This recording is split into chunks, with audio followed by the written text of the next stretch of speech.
Well, welcome to Pursuit Advisors' very first Q&A with one of our clients that we just want to reach out to and have a chat with, and we're very fortunate to have Cam from Jindavic and Discover Massage Australia on the Zoom session today to share a bit about what's happened with his business over the last couple of months as a result of coronavirus. So firstly, Cam, thank you and welcome, and appreciate taking the time out from your schedule to have a chat to us for, say, about 5 to 7 minutes today and give some insight about what it's been like for you these last couple of months. Yeah, no worries, Paul. Happy to do it. Awesome. What I'd like to start with, Cam, is before I get stuck into questions, just tell me a bit about yourself and how you actually landed in Jindavic and the business. Yeah, no worries. So previously, we were living in Edithvale, and I was in advertising sales, and mainly for company, car sales, but mainly for the online side. So for the trucking industry, so I'd go to the manufacturers and try and get them to advertise on the website. So I've always been in sales, but after that, I was getting a bit tired of it. I've always been since 2000, I was a massage therapist, then I was getting a bit sick of it, as in sales. So then we bought a business, Discover Massage Australia, and then, I could work from home. So we decided to, bring up the kids on some property. So we found a place in Jindavic, and, we've been here for, 8 years. So. Awesome. You would never be treated as a full-blown local because you weren't born in Bawbor, but No. you certainly, I know you're outside of professional circles. You've certainly stamped yourself on the community through many sporting organisations then as well. So it's pretty cool to be able to do that sort of stuff and run a national business as well from Bawbor. So yeah, absolutely. I flick back to early March and coronavirus, and what did that mean to your business? So what did that outbreak actually do to your business when this got announced and the restrictions that came with it? Yeah, so as you know, we specialise in hands-on practical training. So as soon as coronavirus and the restrictions, basically the business just went straight off the cliff. So we went from making, some pretty good money to literally, 2 weeks we brought in $116. So as you could imagine, it was panic stations. So it was pretty tough going. So, but not only that, the guys, because we've got instructors all around the country, running the courses for us, all of a sudden they've gone without wages straight away because we just can't run the courses, Yeah. So it was pretty tough at the start. Yeah. So Absolutely.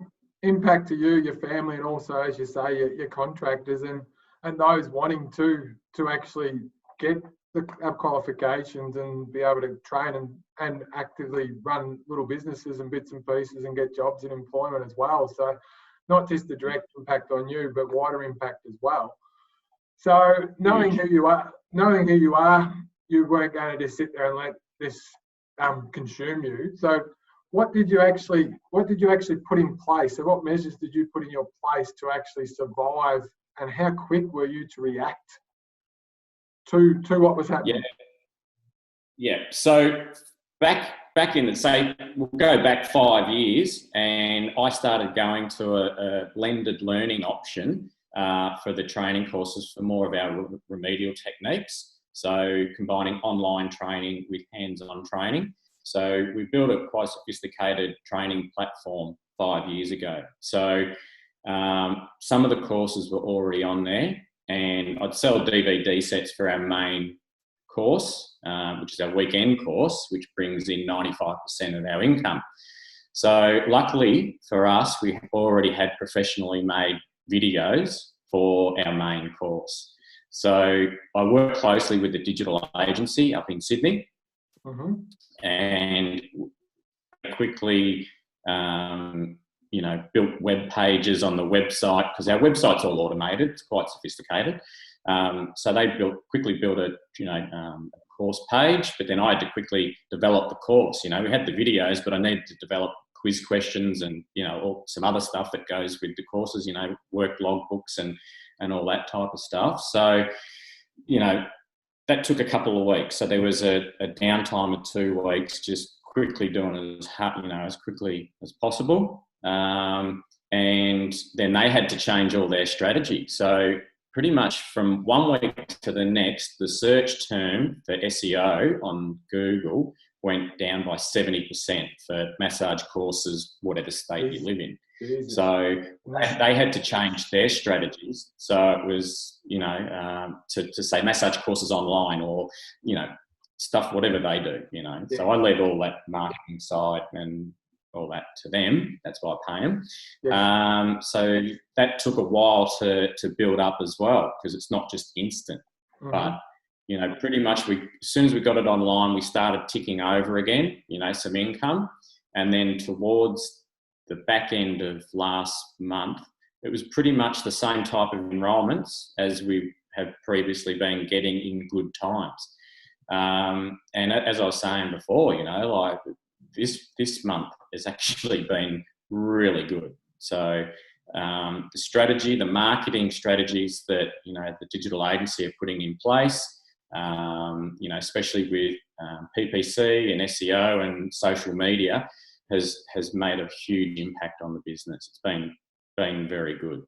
So, we were able to make a little bit of a profit last month, which, potentially it could have been an absolute disaster for us, going from no income whatsoever. If I didn't have that online training platform, I'd hate to think what could have happened, so I was very fortunate. So you effectively used some of the tools you already had in your business and just used them in a different way. So you adapted, is what I'm hearing, Cam, instead of just going rock in the corner and see when this goes away. You thought a bit left field.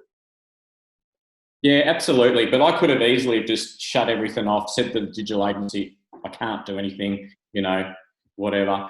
But I've always been proactive with that type of stuff. I'm a big believer in marketing, advertising, and, promoting yourself even in bad times, because, if people will be searching now with the hope of still doing, a hands-on course or the government accredited Cert 4 or diploma. They may not have the funds now, but you need to be front and centre, in people's minds. So there's always people in different buying cycles, so yeah, that's why you need to be doing marketing.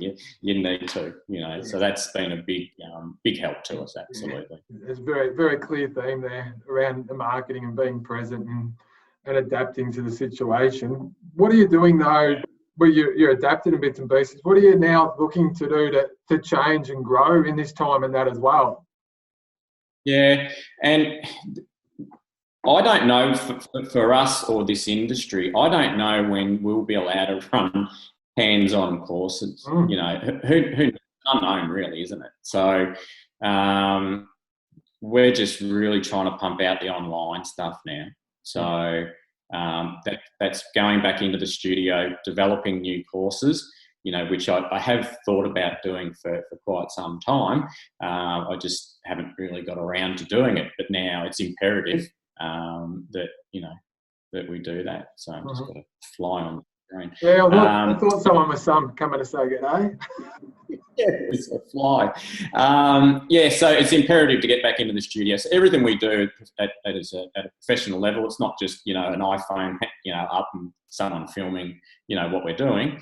So it's in the studio doing 3 or 4 different camera angles to make sure it's that feel of actually being in the classroom, so that's important. So I've just got to keep doing that, pump out the online stuff, and move from there, because, it could be 12 months until the government allow, because of the social distancing thing. But, like massage therapists can actually operate now, like remedial massage therapists, but You know, even in any training, you can't do it because of social distancing. So that's the major challenge for me in the industry, really. So it's really just pumping the online stuff, which, you know, it's been a good uptake at the moment because people are being at home and they still want to learn, you know, and because what I've done is give people the opportunity to continue on with their studies, you know, so. And you're right, these restrictions will be around for quite a while in your field, and it'll be different in different states as well. I'm sure there's been some positives though too. I'm tipping some people have been able to access your content and actually get qualifications that would have not been able to normally go to your courses because most of them were done in major city locations, is my understanding, Cam. So maybe you've tapped into a new market that you potentially didn't even know was out there. Oh, absolutely. And one that really sticks to mind is a guy is actually on the NDS, and he phoned me because he wanted to do massage, and just for personal reasons. But he said, if I go to a weekend course and I'm getting, you know, the system that you're teaching might be too rushed for me because it takes me a little bit of time to understand what's going on. And he said, what you're actually doing now by doing letting him study now and then coming to the hands-on course whenever we may be able to run it, said it's so good for him, you know, and it's pleasing to know that you can help someone like him, you know, who has challenges with learning. So it's a market there that I've tapped into as well, you know. So and even his support worker and that said they're going to put more people through because of this, what we're doing. So it's great. Now, I'd love to keep chatting to you, Cam, because you're clearly a very proactive entrepreneurial guy, and you've shared some great insights about what you've been able to achieve in your business in such a short period of time in very challenging circumstances. So I'm really confident that those that take the time to listen to this will get some insight and some tips that they can then throw into their business. But I will ask one last bit of advice. So I'm going to ask, what advice would you give our viewers when times are tough? Just don't give up on your marketing and advertising. Be proactive, because there will always be people that are going to buy something. We don't know. Don't assume that people don't have any money, because people do, you know, and yeah, just don't give up on that. Marketing and advertising is so important. Don't cut it. If you can afford, so to speak, to not cut it, don't cut it. Yeah. So that's the advice I can give. Yeah, it's great. I think it's great advice, Cam, and a lot of businesses actually are born in things like this. So in times of crisis or grow considerably. And one of the key themes you do see is the marketing and presence that they create around education and genuine care. And you've gone out there. So hats off to you. It's an awesome story that's transformed over a couple of months. I'm sure that if I'd asked you on day one, you wouldn't have been as insightful. You would have been a little bit different there. But again, thank you again for taking the time to share. And I look forward to being able to chat to other business owners in the same vein about what they've done to adapt to get through this, so we as one can continue to grow our businesses and come out the other side of this stronger and better. So thank you again, Cam, for your time. And Discover Massage Australia, check them out. I said I wouldn't do a plug, but I will. Check them out if you do want to, in the comfort of your home, sign up and do a course. I encourage you to do it. Sounds good. Awesome. Thanks, Paul.